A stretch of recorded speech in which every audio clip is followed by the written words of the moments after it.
hope you can all see and hear me properly. My name is Elizabeth and I'm part of the team at Chiron. I wanted to say on behalf of the team as well, thanks for being with us today. I'm going to be the moderator of this session with these three really cool speakers we have. But before we start, I wanted to give just a couple of easy instructions. If you would like to pose a question to our panelists, please use the chat room. The last part of the session is going to be dedicated to having a roundtable discussion, and we'll have enough time to go through the questions of everyone.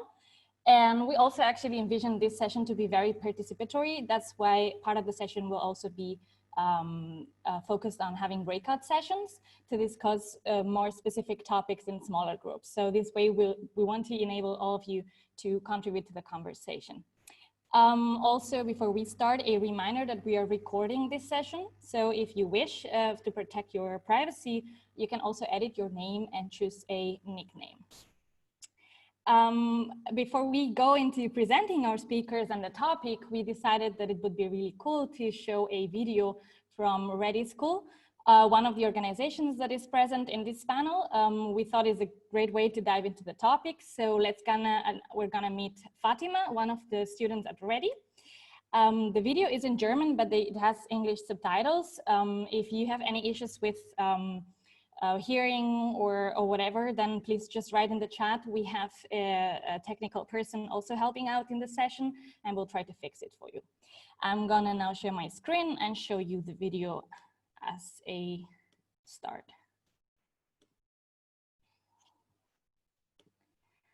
Okay.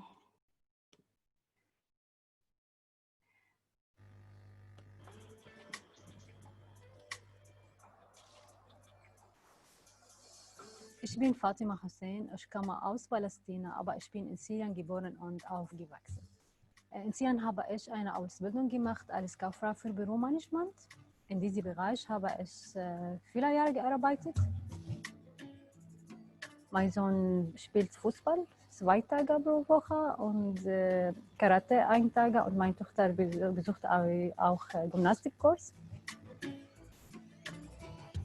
Aber für mich bis jetzt habe ich keine viel Zeit. Ich hoffe, einen Yoga-Kurs besuchen. Ich bin hier in Deutschland seit 3 Jahren und 6 Monaten. Ich habe viele Jahre mit Excel und Word gearbeitet, aber ich habe das auf Arabisch gelernt und gearbeitet in Syrien. Deshalb brauche ich hier auf Deutsch diese Informationen aktualisieren und meine Computerkenntnisse erfrischen.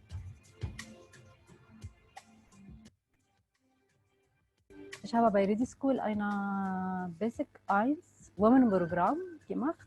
Wir haben Excel, Word, PowerPoint, Google gelernt. Und ich werde am März mit dem Basic 2 beginnen, auch bei Ready School. G13, ja?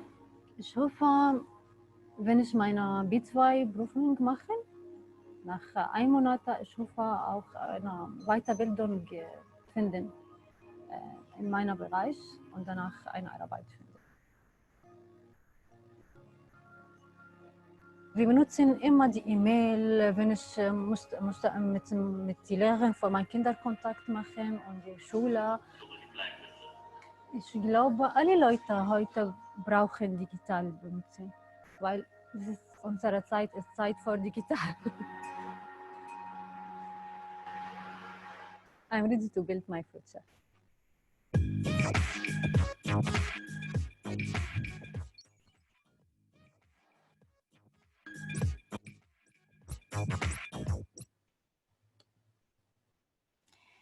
Good. I hope you could all see and watch the video. In any case, we'll also in the chat room, we're gonna share the link just in case you wanna rewatch it. So I think the video was a great start for the session. We will dive into digital literacy as a crucial skill for all adults in general, but especially for people who have had to relocate to a new country and start a new life there. Digital literacy is also a relevant skill for people who are on the move and use technology to search for information or opportunities or communicate with others. For instance, if I think we at Chiron have many students who want to upgrade their skills or learn maybe completely new skills to have better job opportunities or shift their career focus in the country they move to. A lot of our students show interest and need to study digital skills courses before they actually take courses on their topic of interest. It could be political science, it could be programming or other topics. For example, the program that we have, How to be an Online Learner, is one of the most popular on our platform. So that's why we thought this topic was relevant for the conference today. The panelists will discuss the importance of teaching refugees about digital literacy and workforce preparation. The session is structured in 3 parts. First, the panelists will present the work they are doing in their respective organizations. Then we will have, as I was saying at the beginning, these 3 breakout rooms focused on 3 different topics where you can all hopefully share your opinions and experiences. And at the end, we'll come back again all together to the main room and have a roundtable discussion to share insights and reflections on the topic. So let's get us started. I'm pleased to introduce our 3 speakers. Lisa Sorikon is the research director of the nonprofit organization Jobs for the Future. She has 20 years of experience in conducting research and evaluation programs and policies in adult education. Good afternoon, Lisa, or good morning for you in Boston.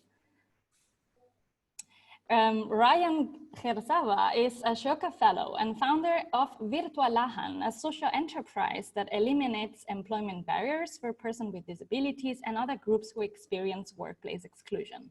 Hello, Ryan. Good evening in the Philippines.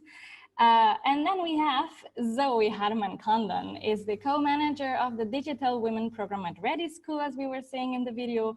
It's a program that aims at empowering women by helping them develop their digital skills and integrate into the job market in Germany. Hi, Zoe, nice to have you here today. I think we're gonna start with you.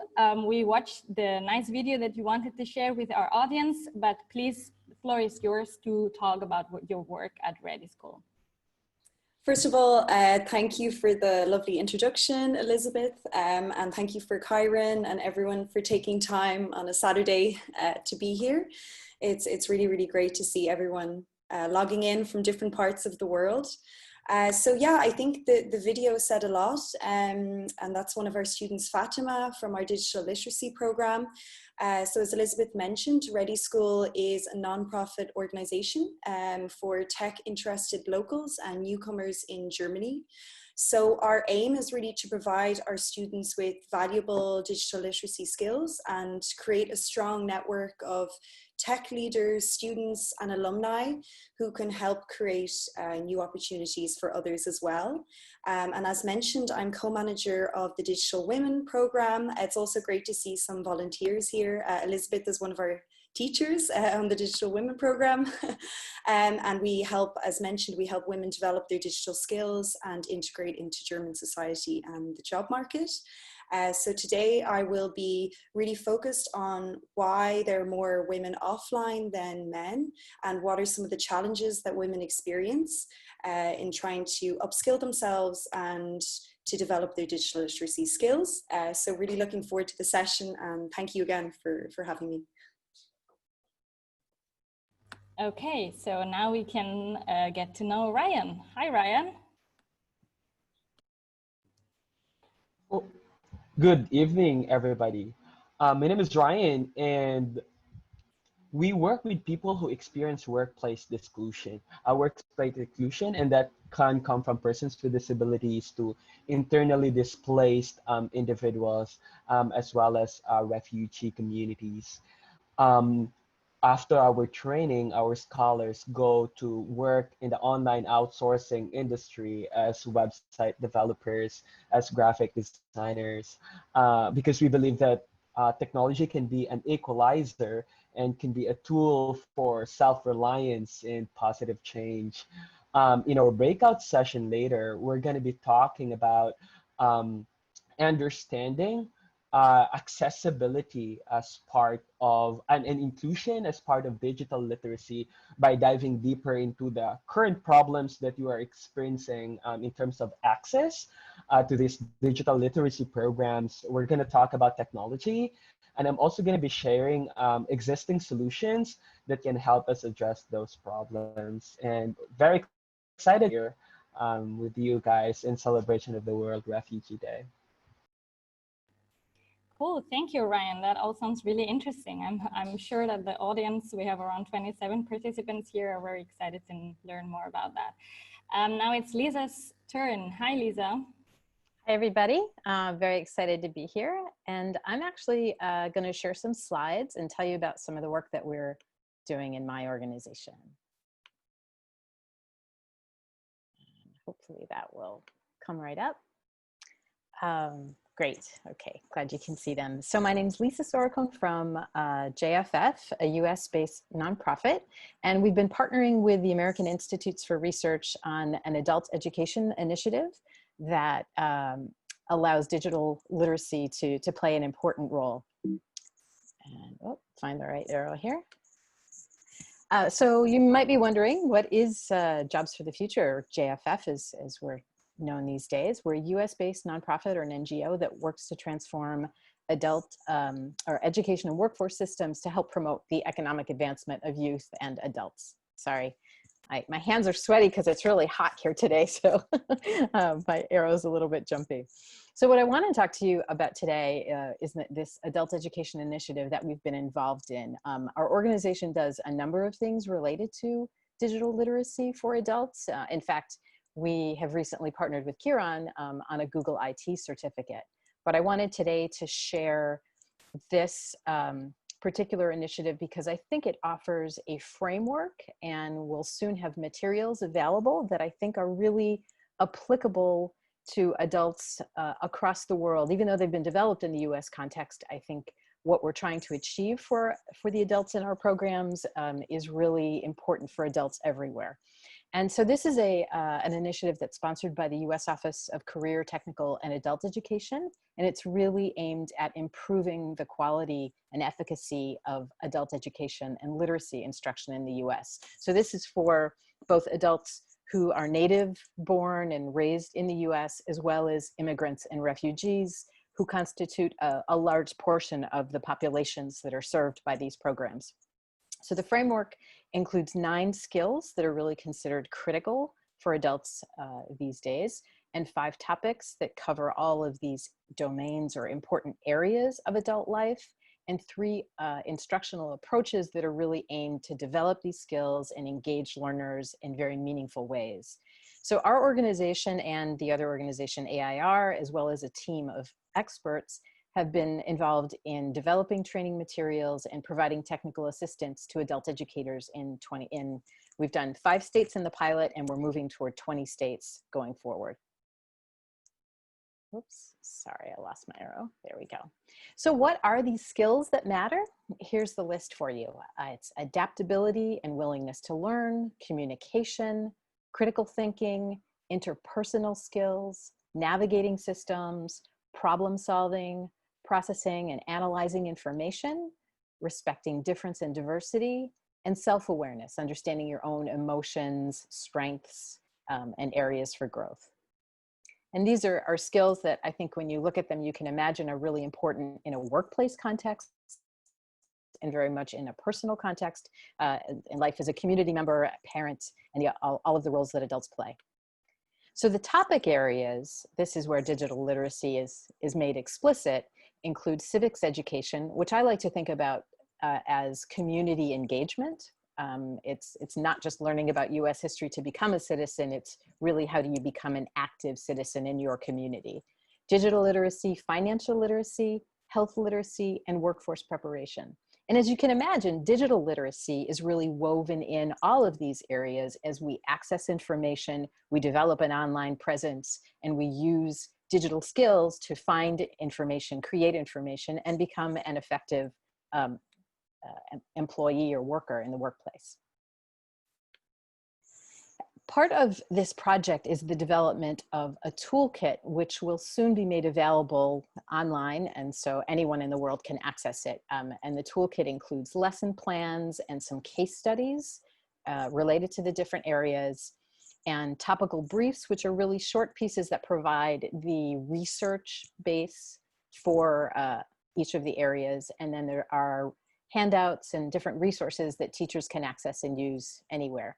And these lessons are based around these 3 different approaches: project-based learning. So that's the idea that the class or maybe groups within the class will develop a project. So it might be preparing to speak with legislators about funding and support for adult education. Or it may be problem-based learning, where folks are trying to develop strategies to engage in something like buying a car. How do we do that? What are the skills that we need?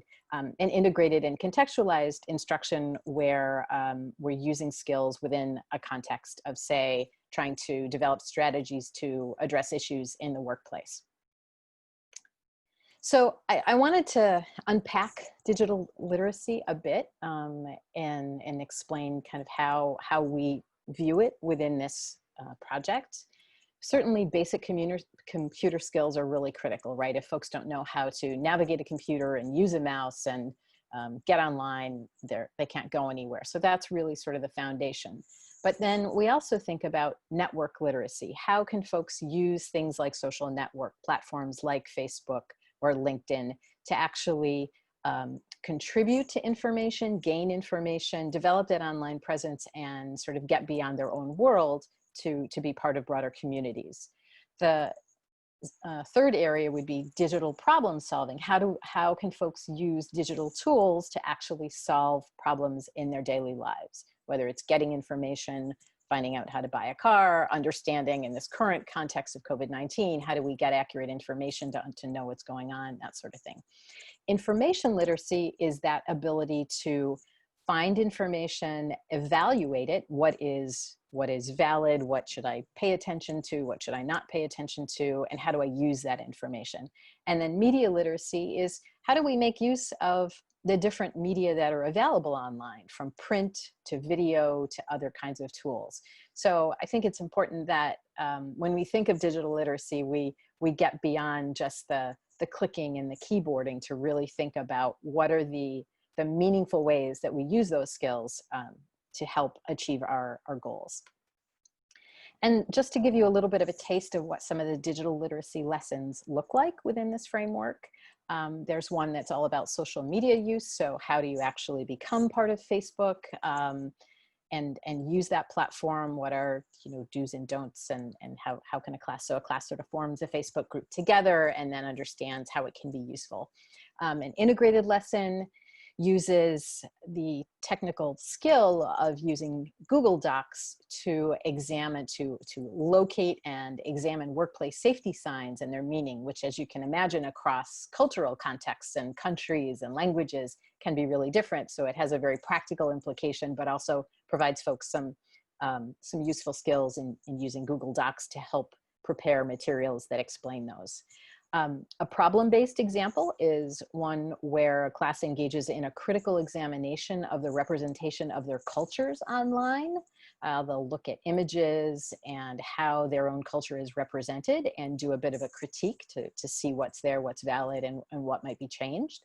And then a project-based example would be using digital tools to take a folk story from students' own country and share that story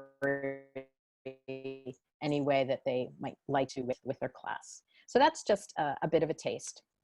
The toolkit will soon be available, and there's the link there. I encourage, if you want to take a picture of this slide, please feel free to go ahead. Feel free to reach out to me if you're interested in learning more or accessing the materials, but we would love for them to be used in any context they can be helpful, and we'd love to hear your feedback as well. So I think I'll stop sharing there, and thanks so much for your attention. Thank you so much, Lisa. I think now that we all know a bit more about our speakers and what they work on in their organizations, we are ready to continue the session, and we thought it's better to have smaller conversations to also make sure everyone gets to talk and to share their experiences and insights. So you will be distributed in these 3 breakout rooms randomly. So this is going to be a bit of a surprise, but we hope this makes it also very interesting. Don't worry though, because we'll have time later during the roundtable discussion at the end of the session to continue discussing and talking about the other topics. So each of the 3 speakers will have one topic or one specific issue that they want to discuss with you in these breakout sessions. Maybe you can, Zoe, start explaining which topic do you want to talk about with our audience, and then Ryan and Lisa can also give a short pitch of your topic. Yeah, sure. So as I mentioned before, I will mainly be focused on the question around why are more women offline than men. So being offline, I think nowadays impacts all areas of life. So it leads to social exclusion, for example. It limits your career development. It also hinders access to certain public services, and it also creates health inequalities. And digital skills need to be learned. They're not intuitive. So we will address in our session, it's going to be very interactive. So we'll really focus on the challenges that a lot of women have, but also the solutions that we can try and think of and discuss as well.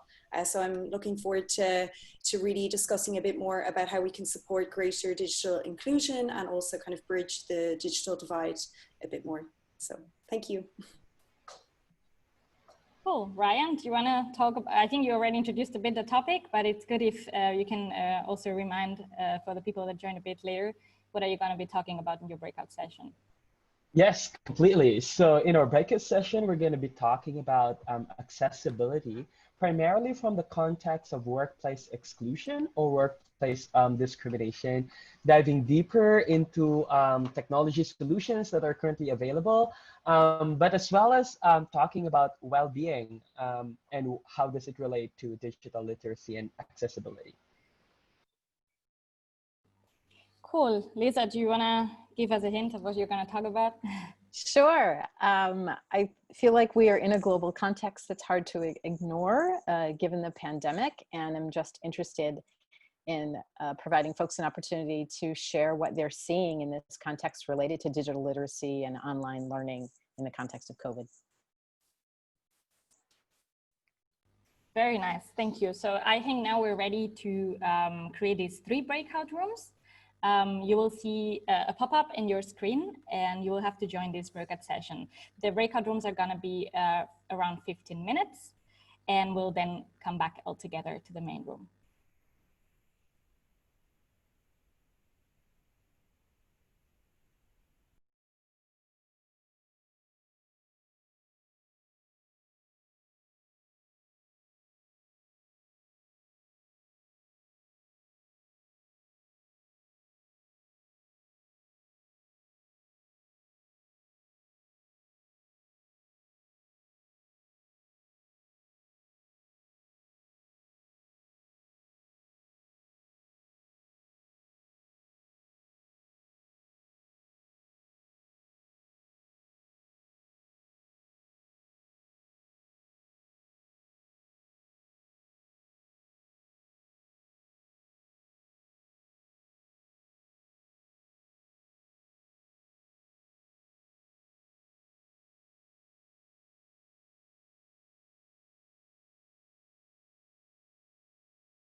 Hello. Good. So we're gonna wait a little bit for the others to come to the main room. Did everything went well with these breakouts? Technically, I mean. Yeah, right? Okay, cool. Hi, Louise. It's nice to see faces that I know.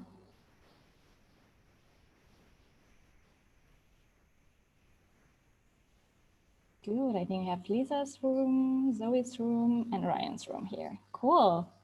Good, thank you everyone. So now we're gonna start the roundtable discussion for around 10 minutes more. I would like to, I was going to ask the speakers to give two takeaways of each of the sessions, but I would like to first ask whether there is someone who wants to volunteer to also share what are your two takeaways from the session you participated in. I know people tend to be shy in the online meetings, but it would be really nice if there is a volunteer per session, maybe from Lisa's session. Can someone give a short summary of what was discussed so that everyone is up to date?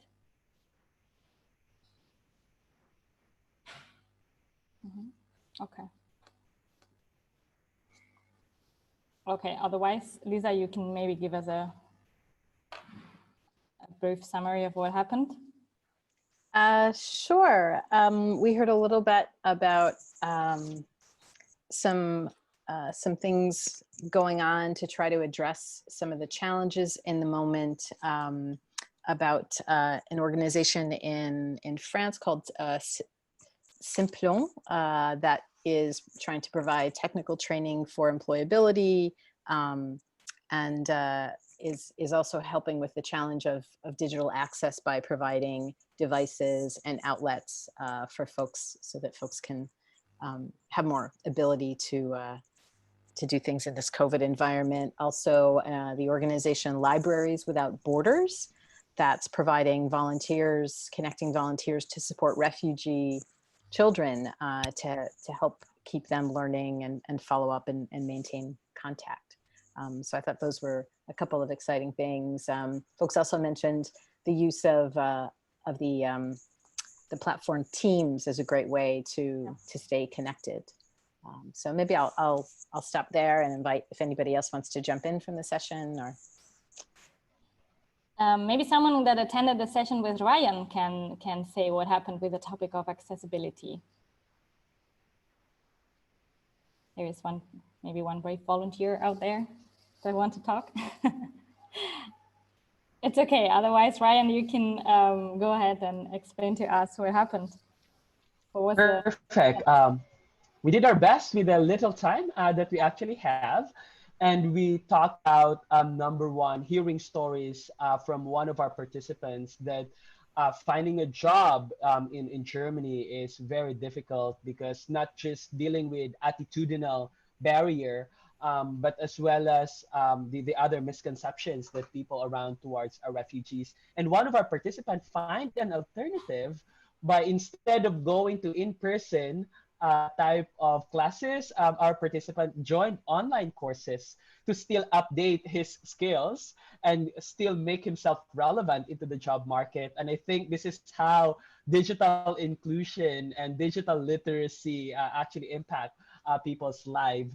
And then we also talk about the struggles on the ground of organizations working with refugees, wherein one participant in their program, for example, needs to climb up a ladder with the the siblings holding the ladder so that they can get an internet connectivity.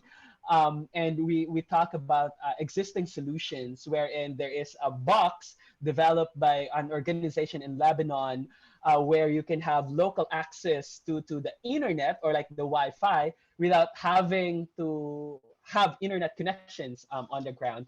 And then we end up on the wish that we have in terms of changing the systemic problem. And this is to respond to one of the questions that we did not finish on the conversation. Microsoft and Lenovo are two of the organizations that we know that have invested so much in digital inclusion and accessibility. Lenovo, for example, have donated devices and computers. We launched a campaign we call the Pre-Loved PC campaign, where companies as well as individuals that have used but functional computers can donate those devices to our community, and it has worked really well. And then Microsoft, for example, provided internet connectivity, building towers in several of those areas. If you need connections, let me know. I put my email address on the chat box so that I can help facilitate that connection for you. And that's on our breakout session. Thanks, Ryan. Zoe, do you want to give us the two main takeaways maybe, or maybe someone from your session would like to do so? Would anyone from the session? Otherwise, I'm happy to. Yeah, you can go ahead. Okay. We'll open this up now for everyone to also. Okay, sure. So yeah, so we mainly looked at many of the challenges that women face. Also, it was brought up that a lot of men face some of the similar challenges in terms of trying to access the internet, trying to access digital platforms, for example. Some of those challenges include gender role expectations, also physical challenges such as disabilities, also poverty distributions between men and women. So there was kind of a lot of interesting discussions. I think we could go on for a long time, but yeah, given the limited time.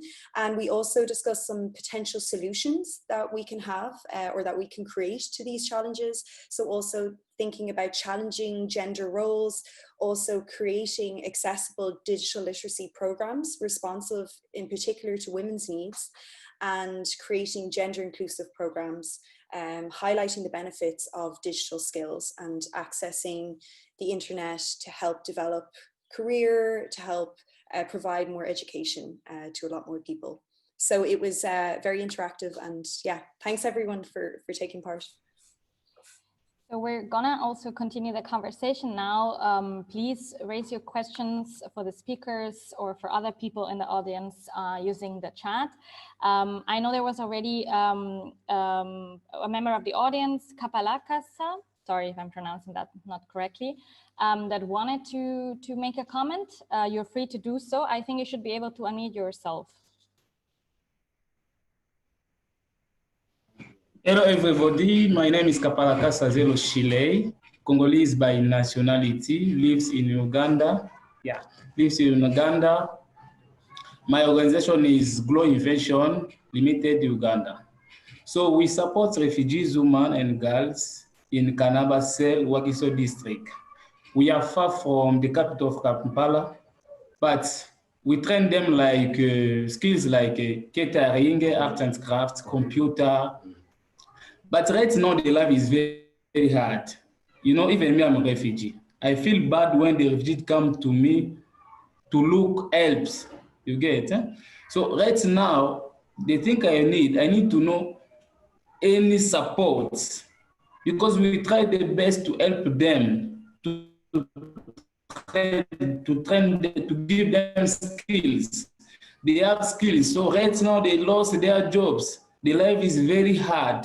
They miss even food to eat, everything. So thank you so much.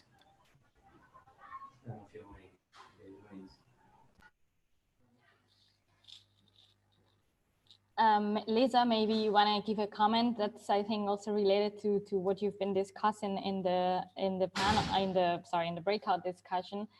You mean that also people are losing jobs now because of the situation of the corona virus as well in the world, like it's affecting a lot of contexts, and then it gets more difficult to also cover the basic needs of people, and of course the access to digital devices. Maybe it's even more difficult in that situation. I think that's a very good, nice, good input, interesting for everyone in the audience.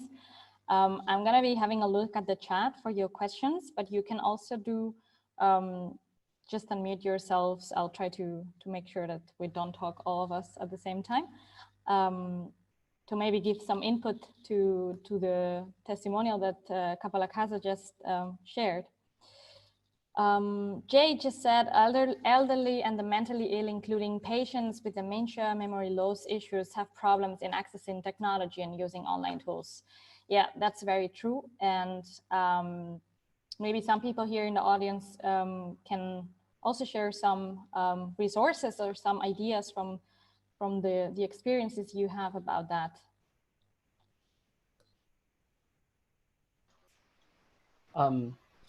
Okay, I'd like to start this conversation, one addressing Kapalaka and then Che very quickly.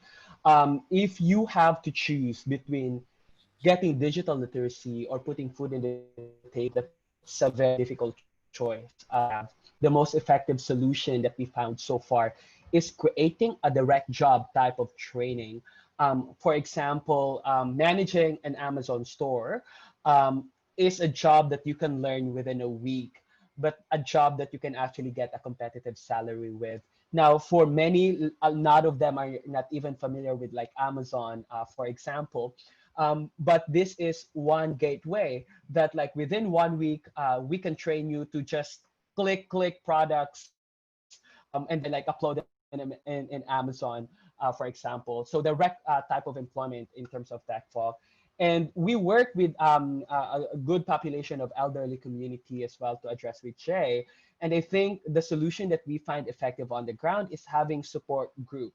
which means not necessarily focusing on the training itself, but you focus on the community building area where you put all these people together so that they learn collectively with each other, and you build them as if you're building a sports team where you serve as a coach and they empower each other.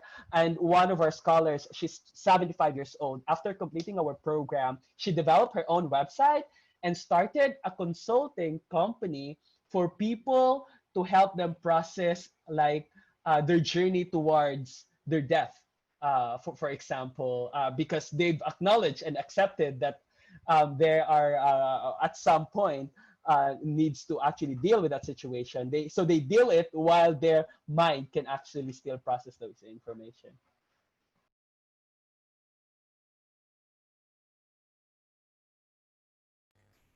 Do we have some other questions or comments on that topic from the audience? I have a comment. I raised my hand if you have time. Please, yes, Rasha. I would like to raise an issue and a comment as a member of an organization. For example, we'd like to see how can we expand opportunities for people with disabilities or impairments. One of our refugee students lost his eyesight permanently while fleeing from Syria to Lebanon. And one way of handling that, and that would be the comment, is through our mentorship program, we found out that a student who's doing her PhD at Cambridge would like to connect with him. And we feel that that might open opportunities eventually for him to become someone that a British NGO might be able to support eventually, because not only he's learning while he's visually impaired, but he now started teaching other people with visual impairment. So that would be one way, like, I mean, thinking outside the box of not only crowdfunding, which is what we did for that student, but also how can we connect him to a wider community. We started our own webinar series and student assemblies and music jams with our students with focus on wellness that Ryan spoke about. It's amazing. Like, we're going to have our network, personalities chip in to be able to open what we call on a window on the world for people who are locked down, as in some cases of refugees, as in Zatari camp. So maybe we can always share resources, and that's my plea throughout this whole conference. Please, we know some of us are small organizations, but we cannot really improve traction and impact without helping, because we each have our comparative advantage, and together we can do what alone we cannot. Thank you. Thank you, Rasha. I think that's a very valuable input, and we can all learn from that as well. I think, Zaid, are you raising your hand, or do you want to just thumbs up? Yeah, I'm thumbing up the last. I'm just trying to quote and thumb up the last statement Okay. that was said. Thank you very much for letting me even say that. Thanks. Yeah, I think that's also good. That's the Facebook like form of appreciation to the comment that was been given. Yeah, thank you.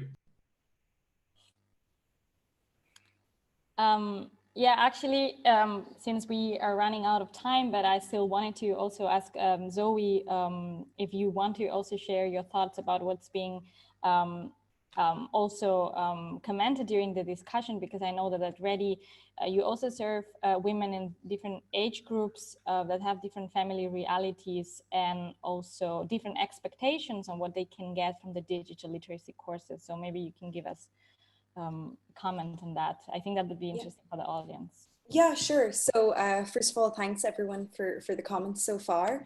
Yeah, really inspiring to hear about the different organizations. So we do serve women from the ages of 16, 17 to 50, 60.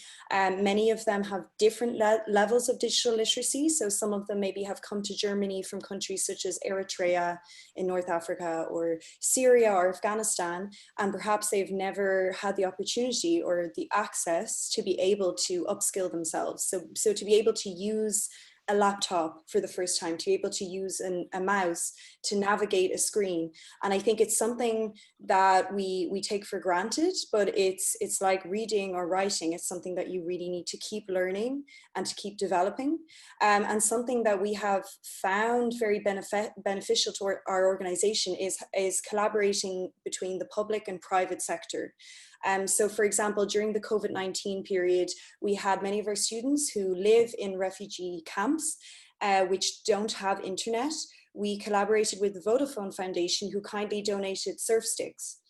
So these surf sticks have been able to provide access to our students who can now log on online. And there is a limited amount of data, so they have to be a bit mindful of how they can use it, but to use resources such as looking for a flat, for example, if they need to leave the camp, or looking for maybe a potential internship or a job.